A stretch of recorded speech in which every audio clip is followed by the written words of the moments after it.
The sister work or brother work is even more modest. It's a beautiful, beautiful classical piece in two movements, a normal allegro movement and a minuetto, both in the key of G major. I play you the exposition.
Repeat of the exposition.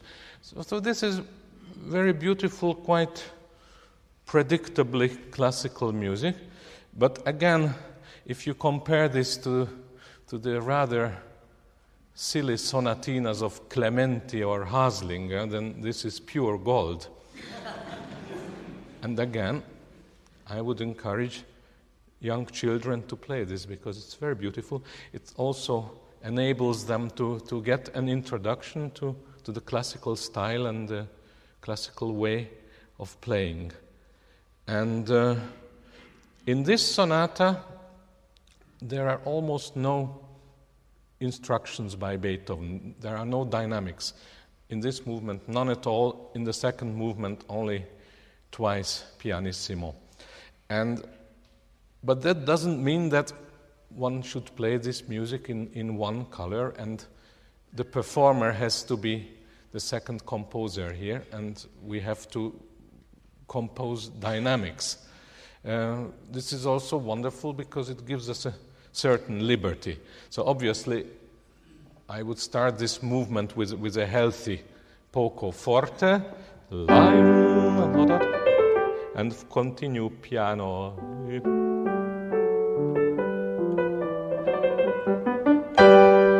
And the chord again underlined with a forte, etc. But each performer has the freedom here to create something different. The main thing is that it should never be black and white. There should be some greens and reds and yellows. However, again, let's keep it in mind that this is a very modest sonata, and we are not dealing here with the dynamic world of Opus 106 or Opus 111. It's also very beautiful here, the just exposition of quavers and triplets. These are the triplets. Ta-ta-ta-ta-ta-ta-ta-ta-ta. So it's always three notes. That's a triplet. I'm sorry, I'm sure most of you know this, but maybe not everybody. The development section starts quite dramatically in the key of D minor.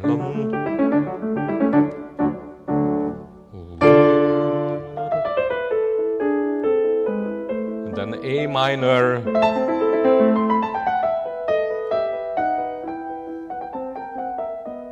A minor, E minor, B minor, so it all goes in sequences of fifths.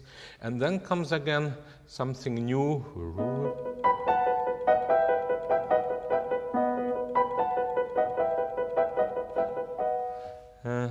quite chamber music-like or orchestral with this knocking quavers in the bass. And then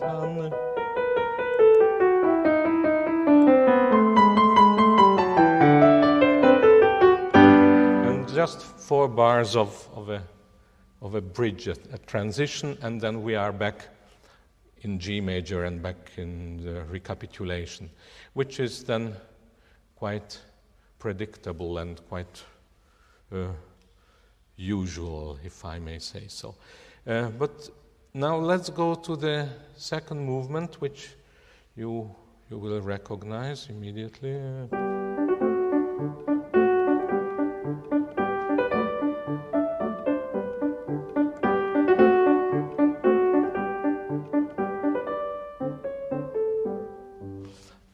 Most of you will know the septet of Beethoven, Opus 20, where he uses the same theme as in the minuet, not obviously in another key. But to me that is quite significant, because in the septet I always have this image of a village band. You have the double bass and you have the cello and the viola, and they are playing an accompaniment, you know.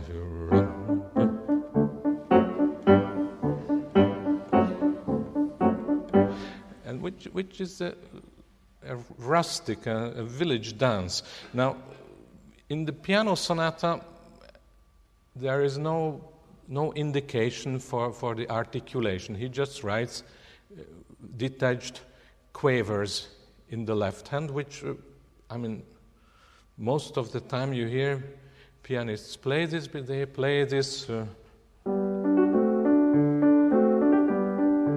I don't know why. He really doesn't write legato, but everybody plays legato. And I think it's much more interesting to give it a village band character. Of course, it's much more modest, but you can.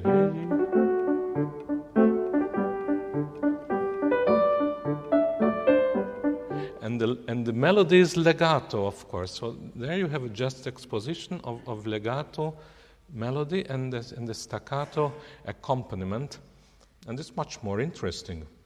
Then, middle part of it,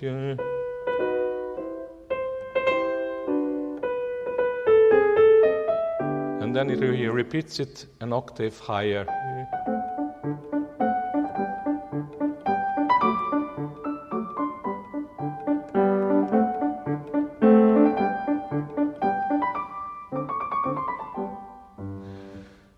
Then comes the first episode, or a couplet, which I would score for woodwinds, maybe.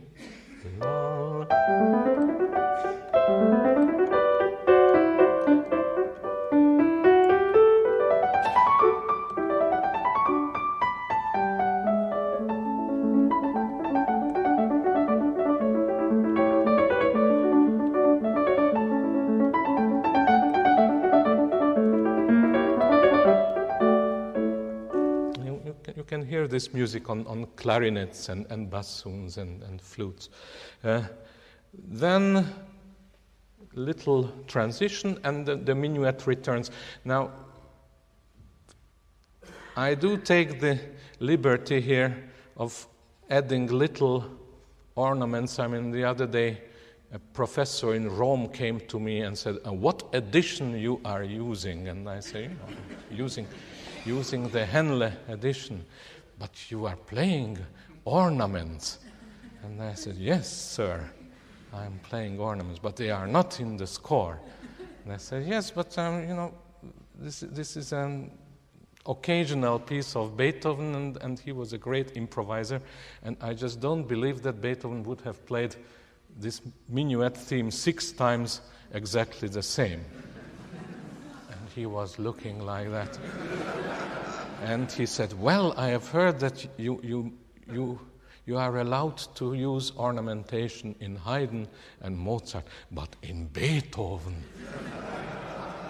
And so I don't know. I cannot take the telephone and call Beethoven now.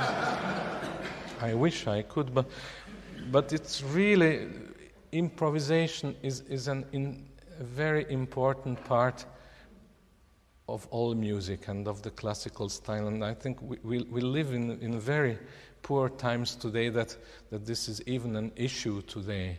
Of course, it's very much a matter of taste, and tastes are different. Some people consider something of good taste, and others can be of different opinion and see the same thing as a sign of terrible taste. But really, works are different, and I would never add an ornament in a great later sonata of Beethoven. But here, if I take a motive, for example,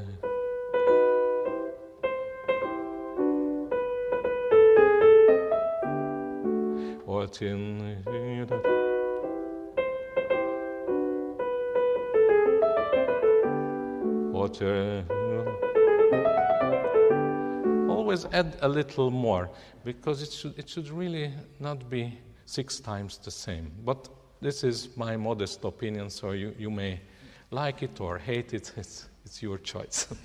So now comes a second episode. It's in C major, and I would score it for trumpets, horns, and timpani.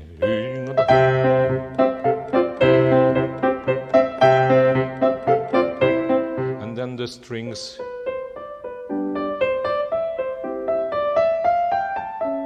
Back to the trumpets.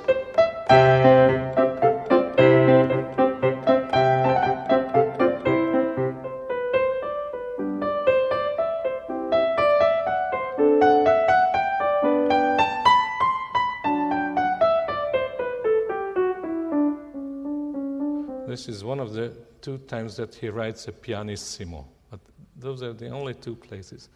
So then the minuet returns for a final time, and then there's a little coda or epilogue, and here again I take the liberty to play it for the only time legato, the accompaniment.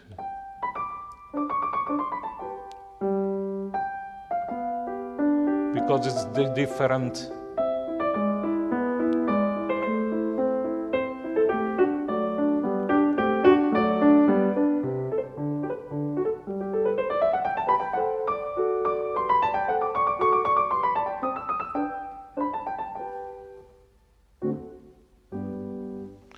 That's the end.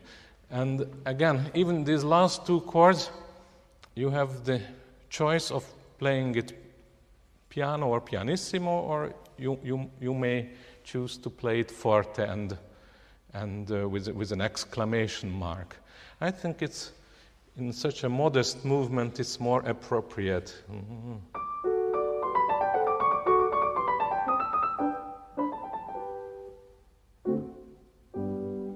It's not a big deal, really.